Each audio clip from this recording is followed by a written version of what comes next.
Tales from the Mythos.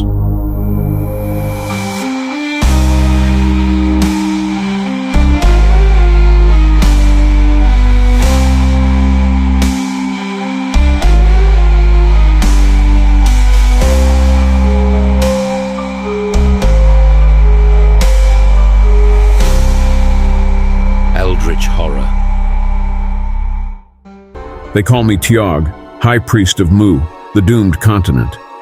It seems absurd to recount my tale from this cursed state, my consciousness trapped in this mummified husk. But I cannot remain silent. My mind, though encased in leathery death, screams with a clarity that neither time nor fate can diminish. I must tell you of what happened, and why you must never repeat my folly. In life I was a man of great faith and even greater ambition. The people of Mu revered me as their spiritual guide, but in truth I craved more than their worship. I craved truth. My ambition led me to study the ancient scrolls, forbidden tomes that whispered of powers older than the gods of my ancestors. One name loomed larger than all others: Ghatanothoa, the Devourer. The elders warned me against seeking such knowledge. But how could I resist? The legends told of Ghatanothoa's dwelling atop Mount Yadith Go, the tallest peak in Mu. It was said to be a god beyond comprehension, whose visage alone would curse the beholder to eternal suffering, mummification in body, but not in soul. Yet I did not fear the tales. I believed the ancient texts held the key to protection, the means to challenge even a god. I crafted the scrolls myself, inscribed with incantations I believed would shield me from its curse. I told myself I was doing this for my people. In truth, I wanted to become the one who faced and banished a god. When I announced my intent to ascend the mountain and confront Ghatanothoa, there was silence in the council chambers. My fellow priests were aghast. They pleaded with me, urging me to abandon this suicidal quest. "You risk not only your life but your very soul," they cried. "No mortal can stand against such a power." Their cowardice disgusted me. I ignored their pleas. What I did not see, what I could not see, was their treachery. Fearing the consequences of my defiance, the priests conspired against me. On the eve of my departure, they replaced my protective scrolls with false replicas, mere imitations devoid of power. I left for the mountain, blind to the betrayal that would seal my fate. The ascent was grueling. Yadith Go was no ordinary mountain. It was a place where the air shimmered unnaturally, where the wind carried whispers in a language no human throat could form. The very earth beneath my feet seemed alive, shifting and groaning as if resentful of my presence. But I pressed on, clutching my scrolls and chanting my incantations, my voice firm with the arrogance of a man who believes he understands forces far beyond his grasp. And then I saw it. Ghatanothoa did not reveal itself all at once. At first there was only a shadow, a vast, undulating mass that defied logic or geometry. My mind struggled to process what I was seeing. It was as if the world itself was tearing apart to make room for this thing. Then came the light, a searing, pulsating radiance that seemed to pierce through my flesh, my bones, and into the deepest recesses of my soul. I raised my scrolls, reciting the words with all the fervor I could muster. But the light did not falter, nor did the presence retreat. Instead, the scrolls began to crumble in my hands, the words dissolving into ash. I screamed, not in pain, but in realization. The protections I had placed all my faith in were nothing but lies. The betrayal of my brothers had left me utterly defenseless, and that was when the curse took hold. I felt my skin tighten, my muscles contract. It was not like aging. It was instantaneous, violent. My limbs locked in place, my breath ceased, and yet I remained fully aware. I wanted to cry out, to plead for mercy, but my body was no longer my own. I could feel the layers of my being separating, my physical form hardening into this grotesque parody of life, while my consciousness remained untouched, screaming into the void. They carried me back down the mountain, those priests who had doomed me. I could not see them, but I could hear their whispers, their prayers of absolution. They called me a martyr, a savior, though they had only preserved my corpse as a warning to others. I was entombed in a crypt, bound in wrappings marked with their false inscriptions, and sealed away in the volcanic heart of Mu. And there I remained, a living death, for millennia. When the continent sank beneath the waves, I hoped for release. I prayed for oblivion, for some merciful end to this torment. But the curse of Ghatanothoa is absolute. My crypt endured, carried through the eons by forces I cannot comprehend. Aeons later, my tomb was recovered by a museum in what was now America. When I was unearthed by those fools in Boston, their tools scraping against my eternal prison, I felt hope for the first time in millennia. Surely they would see the truth of my condition and put an end to my suffering. But no. They displayed me as a relic, an artifact, a curiosity. They pored over the inscriptions on my wrappings, marveling at their craftsmanship, unaware of the agony they bore witness to. When they gazed upon my face, they spoke of horror and fascination. I longed to warn them, to tell them to turn away before they shared my fate, but I could do nothing. Now I remain in their museum, a prisoner on display, and I can feel the presence of Ghatanothoa growing stronger. It is awake, watching through me, waiting for the moment to reach out and claim them all. My curse is no longer mine alone, it is spreading, infecting those who dare to look too closely. I am Tiog, High Priest of Mu, and this is my warning. Do not seek the knowledge I sought. Do not look upon the face of the devourer, for if you do, you will join me in this endless screaming silence for all eternity.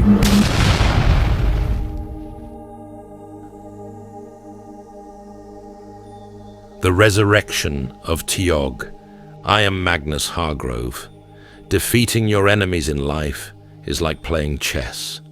You must plan many moves ahead. The Order of Amun-Ra was brought to light as a threat 5 years ago. So 5 years ago is when I started sowing the seeds of conquest. There are places in Arkham where the city's skin peels back and the bone beneath shows its color. Ward Theater is one such place, buried far beneath Arkham Asylum, beneath the foundations, beneath even language. The blueprints say it was part of the hospital's first wing, collapsed in 1879. But I know the truth. Ward Theater had never been built by men. It had always been there. This is where I worship. I come barefoot, always. The old stones drink noise and light alike, but they love the feel of flesh. I come naked, carrying no relics, no spells. The only offering the black goat of the woods requires is me.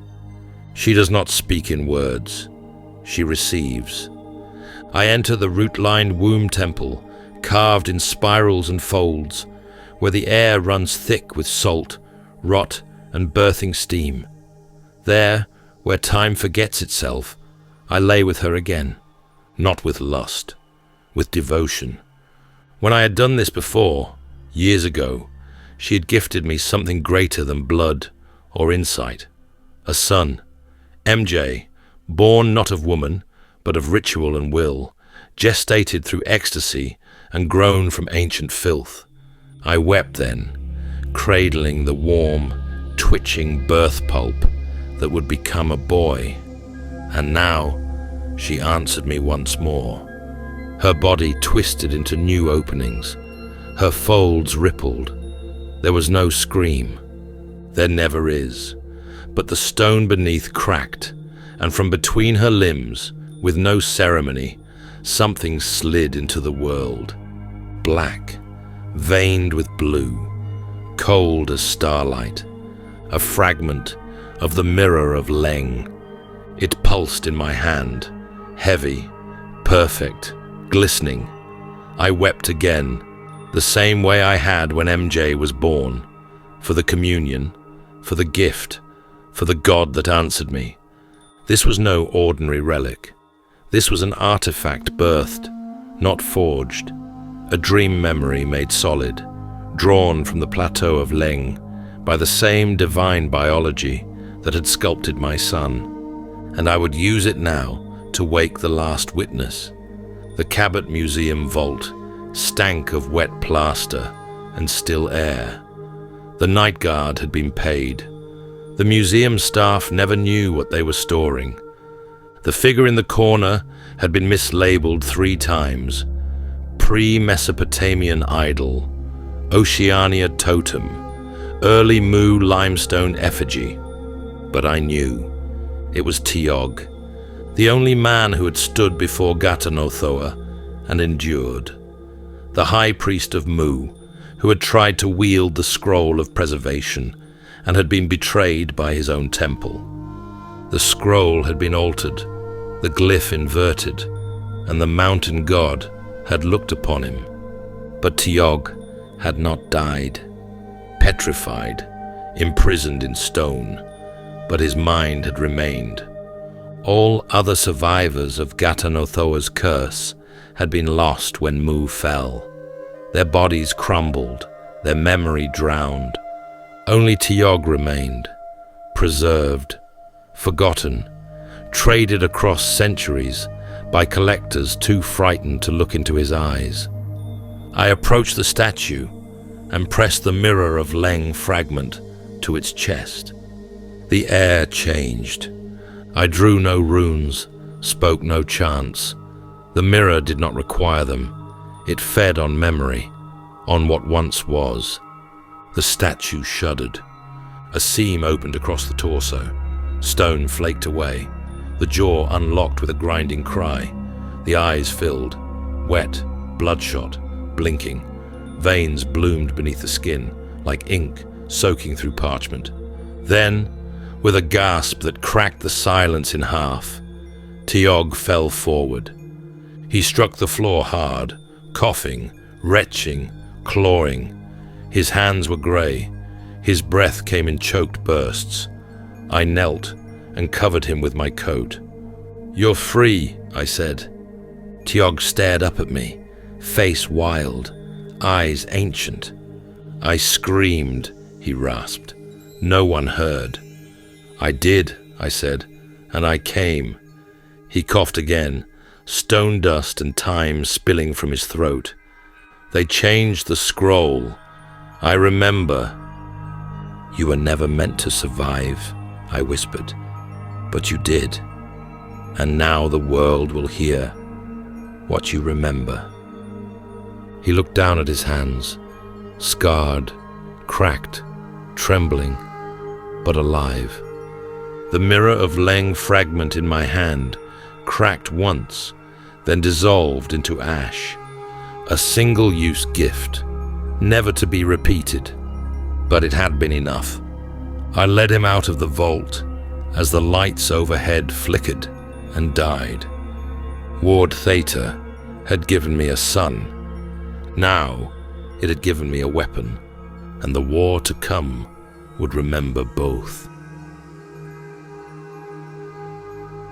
Chapter 1. The Fragment of Authority. They think I'm a relic. They're not wrong. My name is Tiog, once High Priest of Yadith Go, once Voice of Mu. I stood alone when all others bowed. I carried the scroll of preservation into the vault of Ghatanothoa, thinking I was shielded. I was betrayed. The scroll was altered by jealous hands. The god looked upon me, and I remained. Stone, aware, screaming in a prison of flesh turned granite for millennia, until a man named Magnus came to me with a mirror that remembered time and a voice like cold iron. He broke the curse, not for mercy, but for purpose. He needed me, and I needed never to return to stone. That's why I'm here. That's why I walked barefoot through the ash-scented halls of Ashanti Al Ghul's Giza stronghold. Why I leaned heavier than I needed to on the bone lacquer staff. Why I let the guards see my limp, my withered robes, my scarred face. They must never know what I remember. The war priests parted as I passed. No questions, just silence. The kind of silence that comes when myth walks through the threshold and everyone pretends it's still just a man. Ashanti's sanctum was lit like a tomb, burning glyphs circling the high dome, relic-woven flame casting long shadows across the polished floor. He rose when I entered. No crown, no armor, just confidence, thick as oil. "High Priest," he said, smiling like a child who'd just been handed a weapon. "Or do you prefer Relic of Mu?" "I've been called worse," I said. His wife stood beside him, poised and unreadable. She didn't speak. She didn't need to. Her presence was pressure enough. Ashanti circled me like a man inspecting a myth for purchase. His teeth flashed. "I heard you died." "I did. It didn't take." He laughed at that. He liked things that broke rules. It made him feel godlike. "I asked for something specific," he said. "Not another sermon. Not some fog-choked warning. A fragment. A piece of the original scroll. Something I can hold." I said nothing. I just reached into my robe and withdrew the sealed box.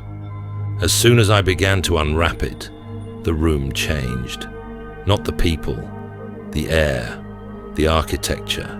The very stones bent inward, like breath holding itself. Inside the gold wire wrap sat the fragment, smooth, black, veined in red that pulsed when not looked at directly, cold in all the wrong ways. It wasn't the scroll of preservation, it was worse. "This," I said, "is what remains of the scroll's mirror twin, a reflection, recovered not from a temple, but from Leng." That name hung in the chamber like a noose. "Leng?" Ashanti asked. I nodded once. His eyes lit up. I hated that. Magnus never smiled like that.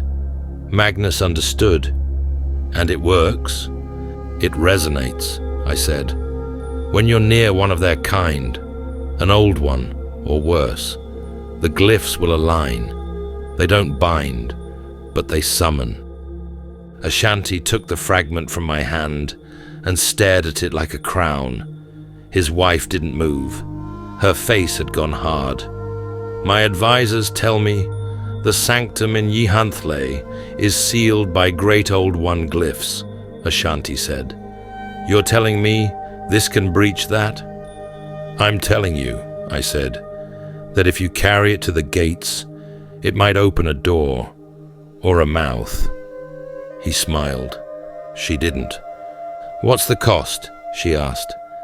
I looked at her, and for the first time, I felt something like sorrow.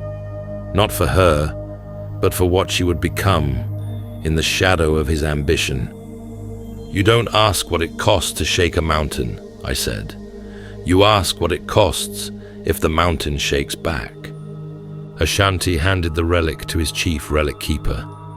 The man took it with awe and dread. "I appreciate your candor," Ashanti said. "I offer neither," I replied. "Only the truth. What you do with it is yours to answer for." He dismissed the others. The doors sealed behind us. Only the three of us remained. "You were the last to face it," he said. "Gata no Thoa." I forced the air through my teeth. The sound was almost a laugh. Almost. I didn't face it. That was the curse. I felt it. I remembered it. But I never saw. My soul was preserved in blindness. He stepped closer. "Does it still hurt?" "Yes," I said. A pause. "Do you fear it?" I looked into his eyes. They were bold, clean, stupid. I fear men who don't. Because men like that are why I ended up as stone. Because Magnus, cold, ruthless Magnus, never pretended not to be afraid. Magnus plans. Magnus calculates. Magnus would burn the world to outmaneuver a god, but he would do it with eyes open. Ashanti. Ashanti smiles at the idea of using Ghatanothoa like a scepter, and I know what happens when men smile at gods. I had to play this carefully, had to do it Magnus's way, because if we're wrong, if we misstep, if this boy king gets his wish, I'll go back into the stone, and next time, Magnus might not come for me. That night, I watched him from the shadows. Ashanti walked barefoot into the desert. The fragment hung from a chain at his side, pulsing faintly. He knelt on the sand, lifted his chin to the stars, and whispered something I couldn't hear, but I didn't need to. The ground moved, a pulse beneath the dunes. No tremor, no sound, just a pressure behind the eyes. He smiled. He thought that was victory. He thought the god had heard. But Ghatanothoa does not hear. Ghatanothoa notices, and being noticed is worse. Chapter 2. The Vault and the Veil. My name is Jedediah Marsh, blood of Yehanthle, guardian of the Sanctum Vault. I know what silence feels like when it's watching you. The scroll chamber sits deeper than the trenches, older than most of the city itself. It was carved in spirals and sanctified in teeth. The walls listen. The glyphs twitch faintly when you're not looking. And when the water stills, you can feel the weight of things older than deep ones pressing down through the stone. Grace stood at the pedestal, motionless, her fingers just above the casing of the scroll of preservation. She never touched it, not directly. None of us did. She watched it like a soldier watches the sea before a storm, half waiting, half daring it to move. "They'll come for her," she said, voice sharp as carved basalt. "Not just for the scroll. Ashanti's pride won't let him leave her behind." She meant Saphira Morn. We all knew that. I turned toward the coral-sealed door at the end of the chamber. Behind it, in a dry, air-filled cell, wrapped in bone glyphs and pressure wards, she waited. Or something did. Grace moved slowly now, pacing the arc of the vault, her boots quiet on the stone. The smart move is to prepare for another assault. They'll send something. Relic teams, shock vessels, maybe even more of those augmented freaks. I swallowed and kept my voice steady. "Do you think Ashanti and Magnus will come together?" She paused just long enough to answer, without looking at me.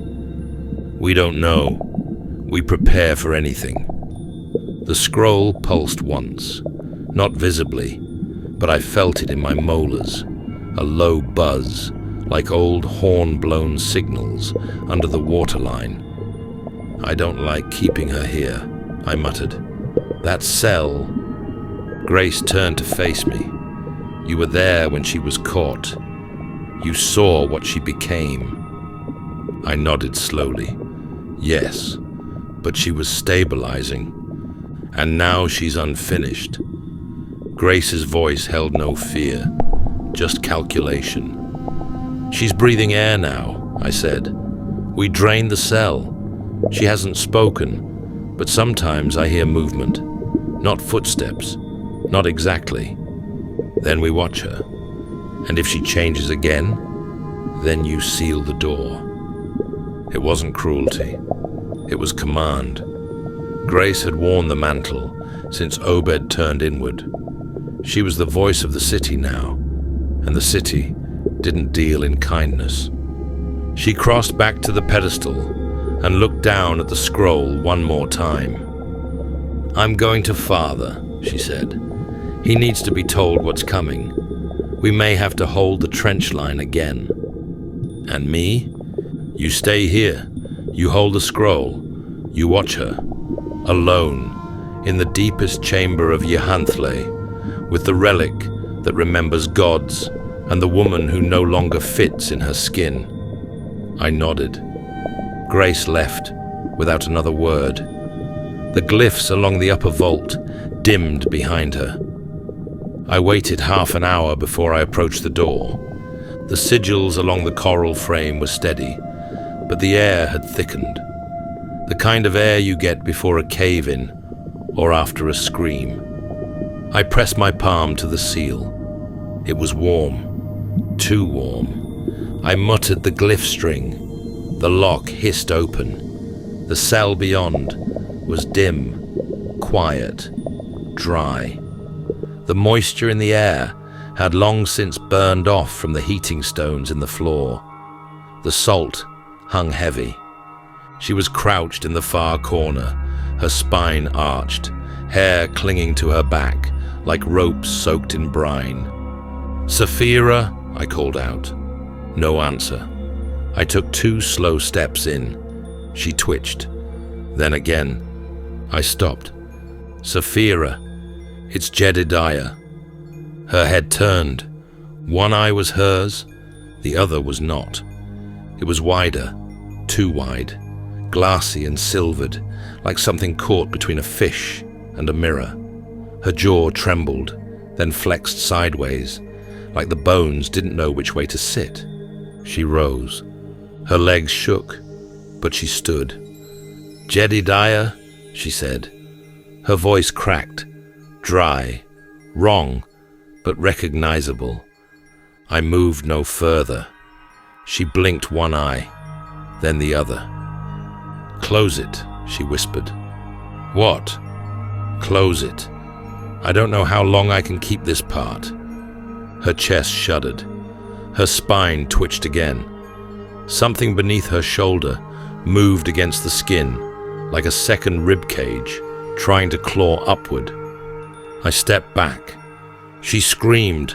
I slammed the seal shut. The glyphs re-engaged, locking her behind 3 layers of light and bone and breath. I stood there for a long time, staring at the door. She was clearly going through some kind of transformation. But into what? That was not a deep one form, not any kind I've ever seen. And I didn't know what was worse, that she was changing, or that part of her still knew me. Chapter 3. The trap is set. I am known throughout the world as Magnus Hargrove, first sovereign of the American Empire. I do not fight wars. I write their endings in advance. We were in the war chamber beneath the cathedral, the walls inked with ward script and ash. The lights were low, the floor warm. Silence reigned, except for the slow grind of containment mechanisms far below. My son stood before me, Silas still as ever, MJ shifting on his feet with too much restraint. "It's done," I said. "Tiog has delivered the false relic. Ashanti carries it now, certain it is power incarnate." MJ said nothing. "He'll walk into the Deep One city with that shard like a prophet. He'll brandish it at the sealed chamber and speak the god's name with a full heart." Silas nodded slowly. "And when it answers?" "It won't answer him," I said. "It will react, the way a glacier reacts to a match, without interest, without mercy." I stepped forward. "Understand this. Ashanti's pride is the trap, not the relic, not the god. He will summon something that does not serve him, cannot be controlled, and believes him less than air. That is how you defeat a man like him, not by killing him, by letting his own delusion do the work." I looked at MJ. He was pale, jaw set hard, eyes locked somewhere he wouldn't speak of. "You failed," I said, voice sharp. You were supposed to retrieve the scroll. Instead, you let it fall into fish hands and ran. Why? He blinked once. His lips parted, then closed again. You let your feelings distract you. You underestimated the deep ones. You trusted chaos to resolve itself. He stood rigid, but something twitched in his fingers. Good. Do you think Ashanti would have let that happen? I asked. Do you think he would have let someone walk out of Yahanthle with nothing? MJ's breathing changed.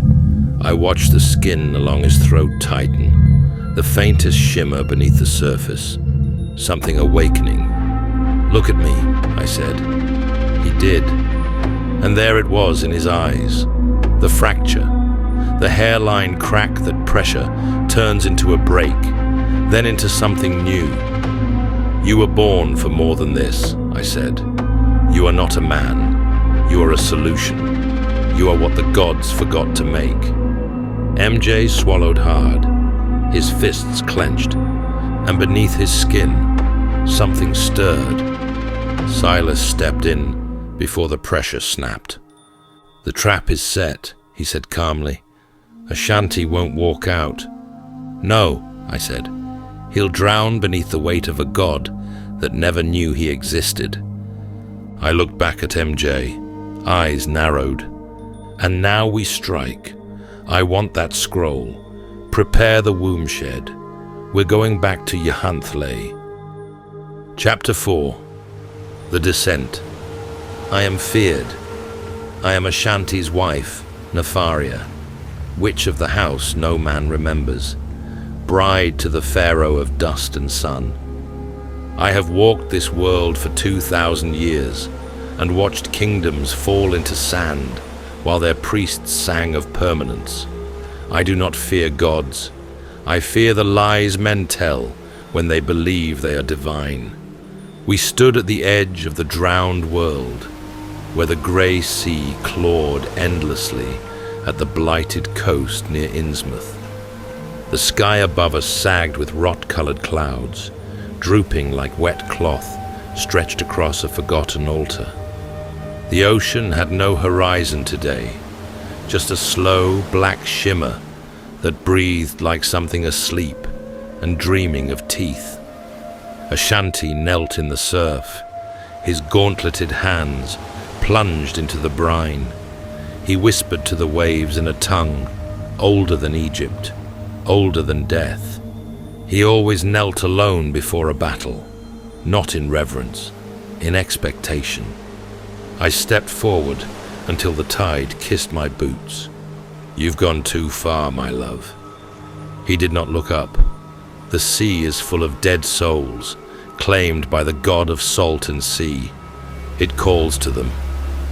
It calls to fools, I said, and it swallows kings, just the same. He rose slowly, his cloak heavy with salt, his shoulders squared like a man who believed the stars turned for him alone. His eyes, black as pitch, locked on mine with something close to fever.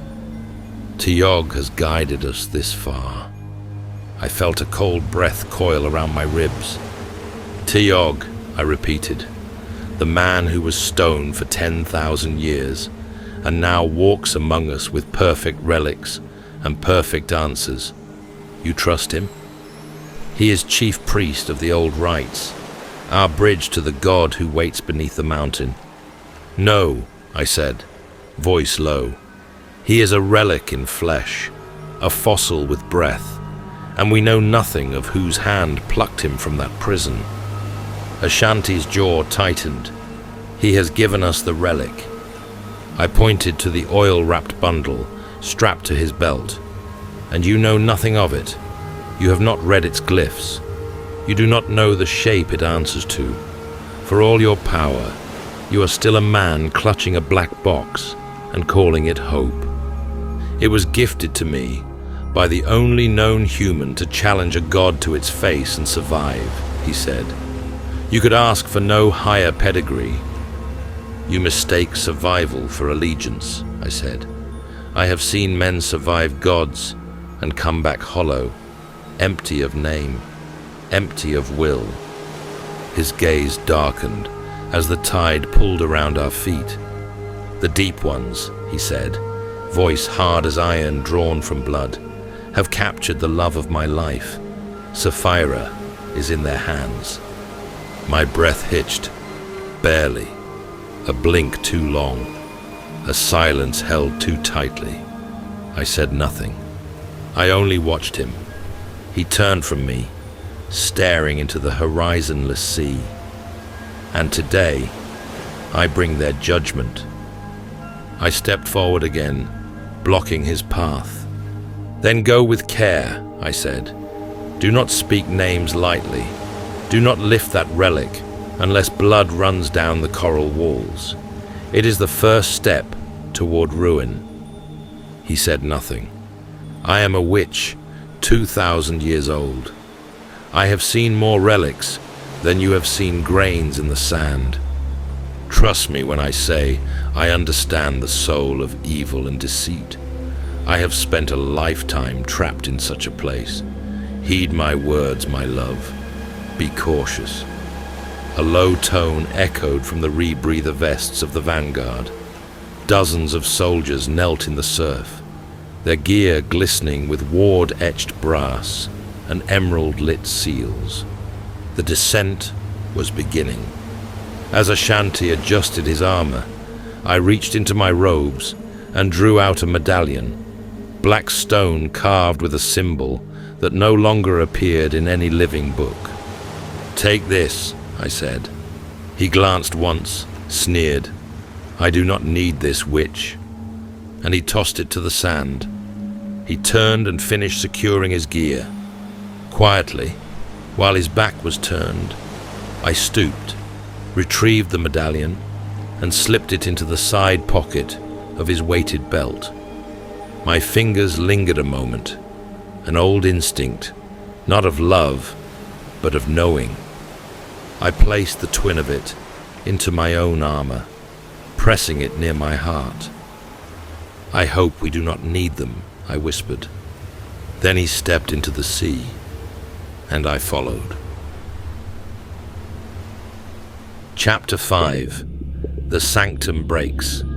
My name is Grace Marsh, High Daughter of Yhanthle, Commander of the Deep One host. I was born in brine and command in blood. The currents answer me before they answer kings, and when I speak, the city listens, because it remembers. Today, it remembered war. The outer chambers of Yhanthle shook with each impact of the invading host. Relic blasts cracked coral spires. Sigil wards screamed as they collapsed under foreign code. Ashanti had brought his full strength. Elite troops in rebreathers, deep pressure weapons, relic spears humming with old magic and imperial confidence. They moved like they had trained in this city, but they had not. The sea does not train strangers. It waits to crush them. And yet, they were winning. From the Sanctum Overlook, I watched the defenders fall in arcs of silver and red. My kin bled from mouth and gill, dragged screaming into breach tunnels, while imperial sabers cut through our ranks like fire through kelp. Our spawn beasts thrashed, shrieking into death, our spells failing as wave after wave surged into the breach. I turned to the vault priests behind me. Collapse the lesser galleries. Draw all units to the final ring. We fall back to the coral throne. They obeyed. Our defense bent, not broken, not yet, but bowing under the weight of prophecy and fire. I felt it then, the change in current. Something wrong rode the water, like a song out of tune. I turned toward the central passage and saw Ashanti. He stood like a crown knife, flanked by his vanguard, eyes burning, and at his chest, suspended by straps of gold-fused hide, hung a relic. I didn't know what it was, but I knew what it meant. It was wrapped in ancient bone cloth, humming softly with a pulse that did not belong here. The glyphs etched along its casing shimmered, not in Deep One script, nor surface code, but something twisted between. I had seen relics before. I had wielded some. This one was different. It wasn't made for war. It was made for calling. I pressed 2 fingers to my temple, sent a silent burst through the coral net. Jedediah. Status? He answered instantly. Sealed in the coral throne chamber. Obed lives. We're holding. There's a relic, I murmured. Ashanti has brought something wrapped in bone and lies. If he opens it in the sanctum, we'll be obliterated. Maybe worse.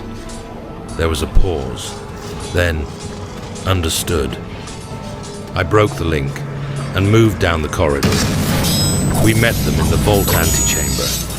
I fought with a spear tip, sharpened on my mother's teeth, slicing through mirrored helms and exhaling prayers only the city understood. We fell back again, every inch contested, every corridor filled with the sounds of ancient stone groaning beneath invader boots. And then we reached the final gate. Ashanti stood at its threshold, blood gleaming on his visor, and he was shouting for the gods to witness. I saw his hand rise. The relic came free. It began to glow. Not brightly, not blinding, but wrong. Like a star glimpsed in a puddle, like a scream whispered into still water. No, I breathed. Not here. The air behind my eyes thickened. The sea held still. The city, my city, shuddered as though its bones remembered something too terrible to name. Ashanti lifted the relic high and spoke a name that bent the water. Then, silence, light, shadow, and the god looked back.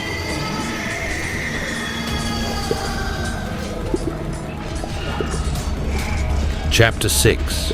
That which sees without eyes. No one will ever defy me after this day. I, Ashanti Al Ghul, warlord of the burning rite, bearer of the desert crown, voice of fire beneath the veil. I was born in sandstorms and silence, tempered by devotion, crowned by gods. I am the thunder that breaks the sea, and I came to reclaim what was mine. Saphira, my beloved, my light. They took her, drowned her name in coral and chain, but I had the key to bring her back. The relic Tiog had given, pulsing now at my chest like a second heart. The air in the inner sanctum thickened with pressure and old fear. We had driven the deep ones back, cornered them into their final hall. The coral throne waited behind the sealed gates, where Obed Marsh hid like a withered beast on a dying reef. I lifted the relic. Nefaria, I called behind me. I am here, she said, her voice cold and close. They have captured the love of my life, I said, loud and clear, so the sea itself could hear. And today, we end it. I unwrapped the relic. Its glyphs glowed with a sick, radiant rhythm, older than language, etched in a hand that remembered gods by touch alone. She stepped close. Ashanti, don't. But I had already raised it. Gatanothoa, he who dwells in stone, I bellowed, voice ringing like a war drum through the crushed halls of Yahanthle. Let your gaze fall upon my foes, petrify them, scatter them, make monuments of their arrogance. The water folded inward, and something answered. From the black miles above, the sea began to split, slowly, silently, like a curtain of ink pulled apart by invisible claws. Something vast descended, not through space, but through meaning itself. A shadow fell from the surface, not cast by light, but by presence, a blackness that did not belong to any living thing. No outline, no edges, only suggestion. Its form loomed over the city, dwarfing coral spires and war columns alike, as if a god had knelt just beyond comprehension. Its gaze fell, and the water turned cold enough to scream. I knew then, this was not the god itself. This was only its shadow. The relic was not powerful enough to summon Ghatanothoa's body, but it had called his attention, and that was more than enough to kill us all. Then came the blast. Not fire, not shock, but something deeper. A truth expelled like a scream through the fabric of reality. The relic exploded from my hand in a corona of force that obliterated sound and direction. I was hurled backward, no, outward, flung through the sea like a leaf cast from the tongue of a dying god. Soldiers shattered, armor crumpled mid-flight. My entire host, every man, every woman, every relic bearer, was flung in concentric spirals, cast a mile from the sanctum like detritus from a divine breath. And then, the cold. As I tumbled through the water, my left arm stiffened. It lost color, then form, then feeling. I looked down, gasping, but my voice made no sound. My flesh had turned gray, not pale, not bruised, stone. The petrification crawled up my shoulder like frost devouring bone. I flailed, but my movements slowed. My knees stopped bending. My fingers curled into a fist that would never unclench again. The sea around me spun into spirals of light and black. I opened my mouth and felt my jaw freeze mid-cry. Inside, I was still awake, and with the last shuddering breath my lungs could offer, before the stone took them too, I screamed a name. Tiog! It tore from my throat like blood from a split heart. You betrayed me. Then silence. Then stone. My vision began to dim, not from loss of consciousness, but from something far crueler. My eyeballs cracked. Not blood, not blindness. Freezing. A slow crystallization of sight. And yet, I still saw. I saw my body tumbling downward, sinking through black water into a crevasse that had opened like a hungry mouth. The Deep One city was distant now, a ruin behind me, and just before my final sight narrowed into cold, out of the corner of one freezing eye, I saw her, Nefaria, tumbling beside me, silent, paralyzed, her body suspended in that same creeping stony death. We fell together, two statues descending into the trench the gods had carved for fools. Above, I saw one last flash of life, a boy, a man, Jedediah, running into the blast zone with something in his hands, a scroll, ancient and burning. He screamed words that could not reach me. The scroll of preservation unfurled, blazing white hot. His skin blackened, his eyes seared white, but he held fast. And the sanctum, the city, was saved. Behind that radiant shield, the Deep Ones endured. But we, the ones who summoned a god to bargain, we were already falling into judgment. Chapter 7. The Silent Vault. I am Jedediah Marsh, blood of the reef, son of drowned prophets, heir to no throne, but to the truth that waits beneath the waves. I am no warrior. I was not made to bear arms or wear crowns, but I can read signs in coral and understand the shapes of gods in the water. I can listen, and I can act when the city needs me. I remember the moment I knew what I had to do. Grace's voice was in my ear, sharp and fast through the coral net. Ashanti has brought something wrapped in bone and lies. If he opens it in the sanctum, we'll be obliterated, maybe worse. I didn't answer. I just ran. The walls trembled with the pressure of collapsing chambers. Screams echoed through the spiral halls. The water was hot with blood and debris, every ripple coated in the residue of failing magic and shattering memory. I leapt over a fallen archivist, ducked through a broken rune door, and plunged into the scroll vault. The scroll of preservation floated in its cage of etched basalt and mirrored bone. It pulsed faintly, like it knew the world outside was breaking. I reached for it, and it reached back. The moment my fingers touched the casing, my body convulsed. Energy. No, not energy. Will. Purpose. Memory, older than stars, screamed through me. It felt like my veins had been threaded with lightning and fed through the gears of a god's mind. I unfurled it and began to chant. The words were not mine. They came from my throat, but not from my soul. I do not know what language it was. It felt like every sound cracked the water. My hands burned first, skin blackening, fingers smoking, then my eyes. Each syllable dimmed them. Each line turned the world red, then white, then shadow. But I kept chanting.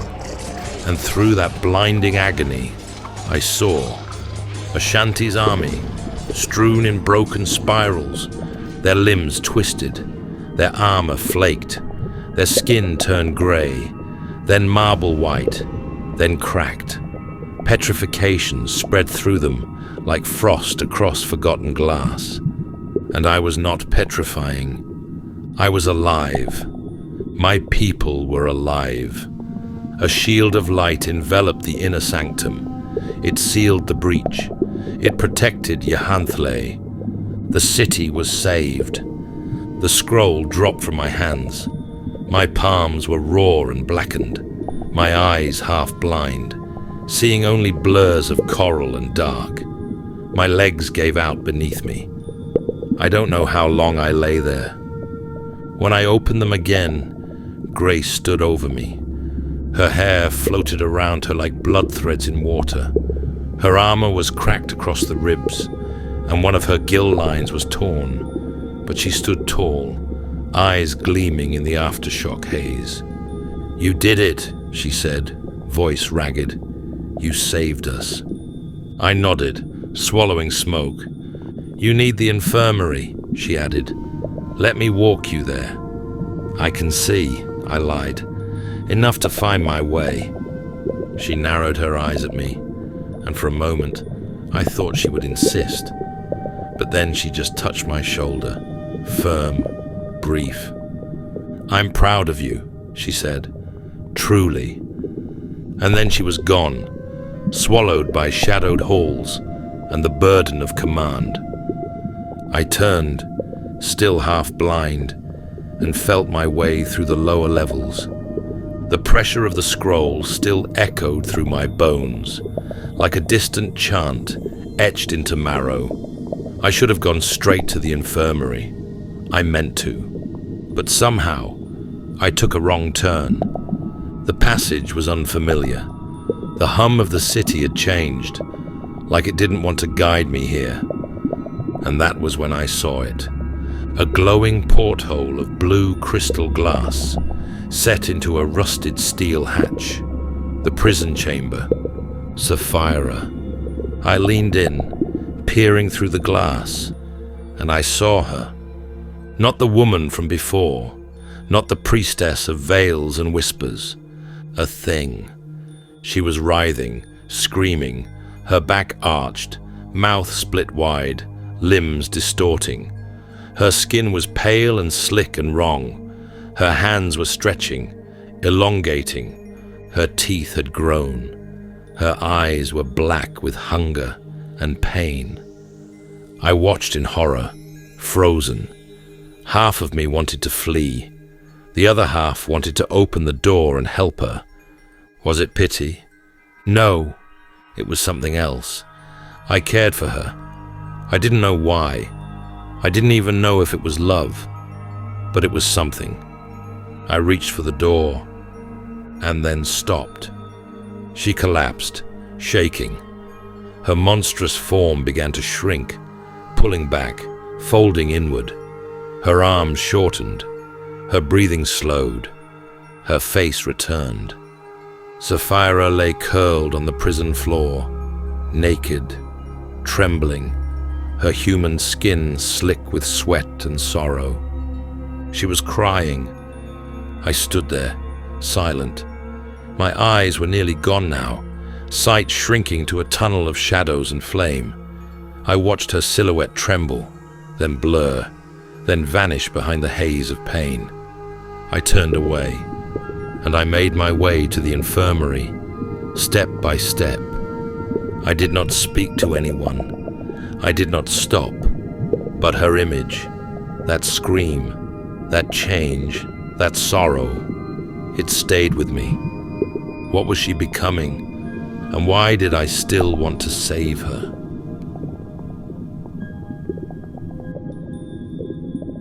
Chapter 8. The Tide Turns. I am Obed Marsh, born unto the depths, wreathed in salt, seated upon the coral throne that sings in the voice of drowned kings. Mine is not a reign of gold, nor empire of sun. No, I rule the depths, where light dies and memory is kept in teeth. The world above forgets, the sea never does. And today, the sea remembers a trespass. I sit upon the throne, the glyph veins of the city whispering beneath me, pulsing like slow blood through my bones. The sanctum still stank of the relic's afterbirth, of cosmic energies displaced, of gods glimpsed and recoiled. The false summoning had ended in devastation, but not ours. Grace stood at my left, her spear still blood-tipped. She bore the marks of war lightly, her wounds shallow, her bearing unshaken. Jedediah approached from the archway, his eyes veiled in white film, his steps uncertain. He bore the air of one half-spirited, touched by a power he did not yet understand. Losses? I asked, my voice a rasp, softened by the throne's ancient resonance. Grace answered, minimal, thanks to Jedediah. The scroll shielded the sanctum. The fools never breached. My eyes turned to the boy. You handled the scroll. He nodded once. I had studied it. I thought I knew what to say. You did. I paused.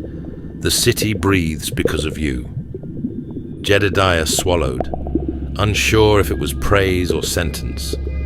I leaned into the throne, its roots curling through my spine, its coral teeth woven with my flesh.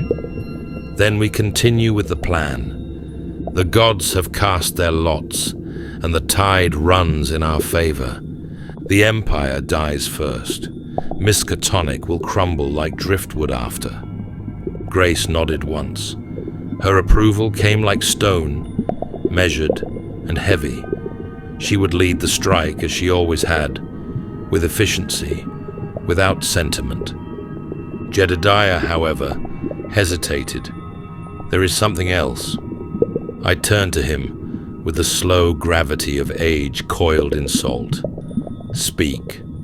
Innsmouth, he said. The humans and half-breeds there are uneasy. They hear stories. They see disappearances. They whisper about Yahanthle with fear now, not reverence. As they should, I said. Fear is the echo of truth. There's more. He stepped closer. Someone's been speaking to them. A man. I don't know who he is, but he's turning their ears, saying we are not meant to rule Innsmouth, that the old ways are failing, that the humans deserve freedom. The chamber chilled. Even Grace blinked.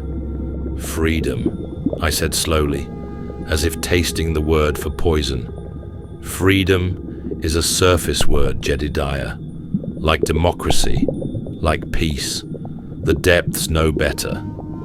He's stirring them. I've heard it from 2 different messengers, Jedediah pressed. We may be facing a second front. I did not answer at first. The city creaked.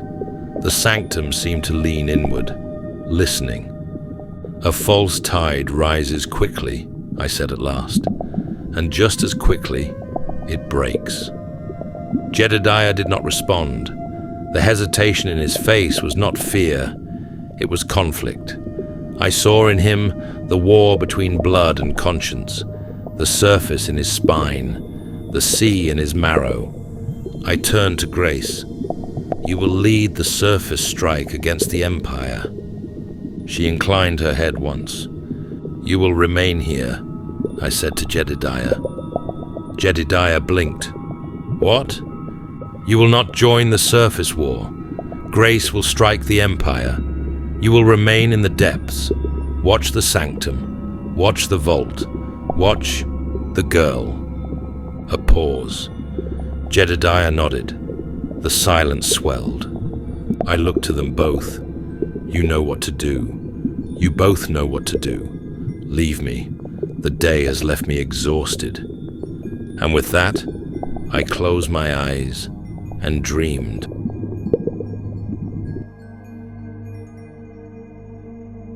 Chapter 9. The Reckoning of Stone. They call me first sovereign of the American Empire. I was born of flesh, but reformed by communion, remade in darkness beneath Arkham's oldest bones. The world sees a man in crimson silk, clean-shaven and measured. But I am more than that. I am the blood engineer of tomorrow, and my vengeance is long in the planning. Tonight, I shared wine with a statue that once defied a god. Tiog stood across from me in the hollow of the cathedral's war room, its roof sheared away by bombards, its walls cracked and salted with sea air. He looked no different than the day I unshackled him.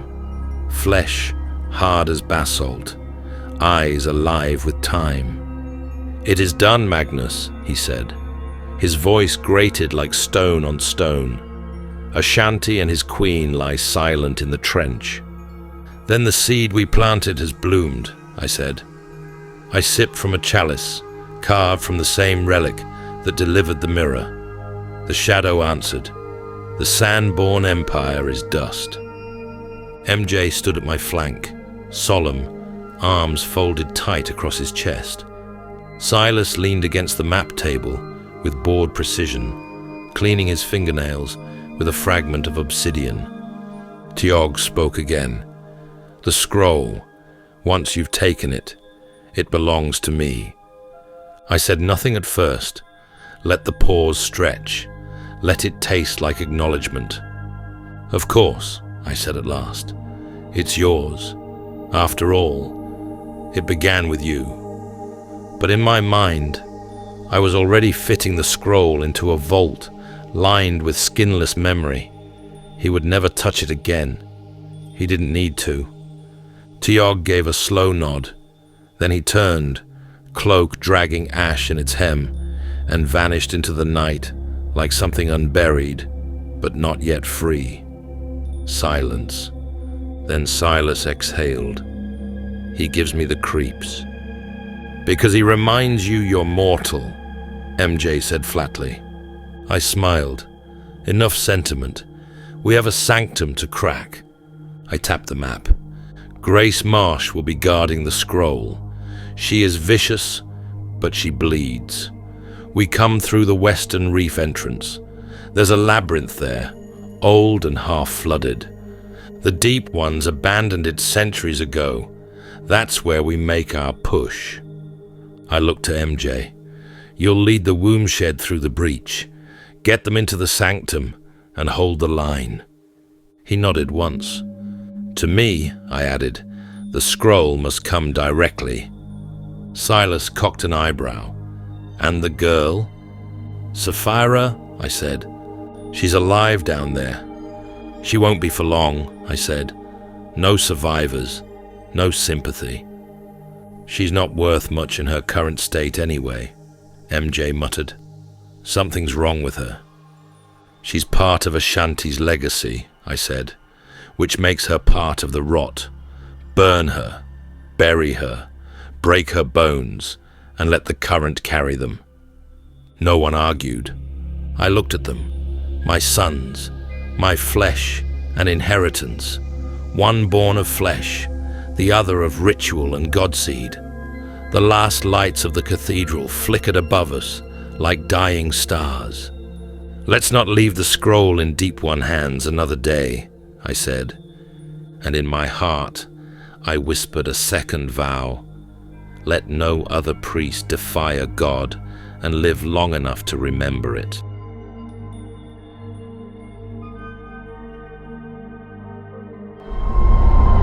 The Rats in the Walls, a Mansion's Tale.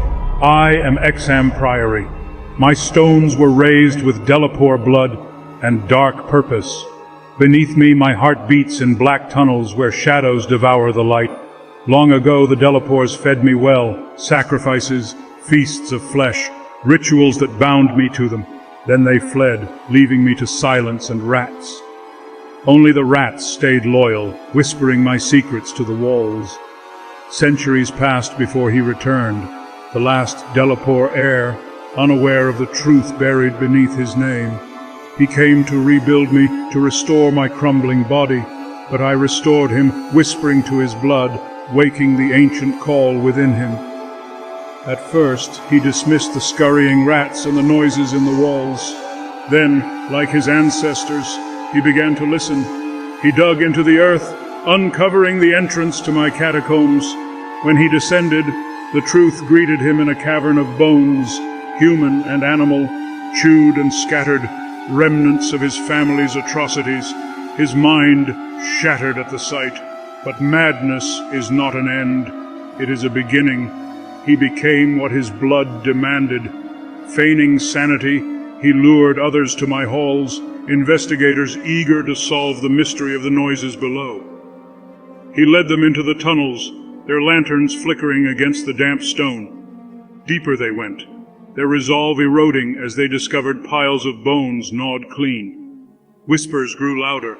The rats swarmed unseen. Panic set in, but their host smiled, his wild eyes glowing in the gloom. When they tried to flee, he struck. Teeth and nails tore flesh. Screams echoed off the walls, then choked into silence. The rats came too, pouring from every crevice, devouring alongside him, their lanterns extinguished, and the darkness swallowed them all. Now I lie in waiting again. The families of the missing cry out in anguish, desperate for answers. Word spreads of strange happenings at Exham Priory. A new band of investigators has been summoned, their courage bolstered by determination to find the truth. They come armed with hope and fire, but their efforts will end the same. They will descend into my heart, their curiosity feeding the hunger that never dies. Delapore smiles in the shadows, his laughter echoing through my halls. The rats scurry in anticipation, their whispers growing louder. Together we wait, for the feast begins again.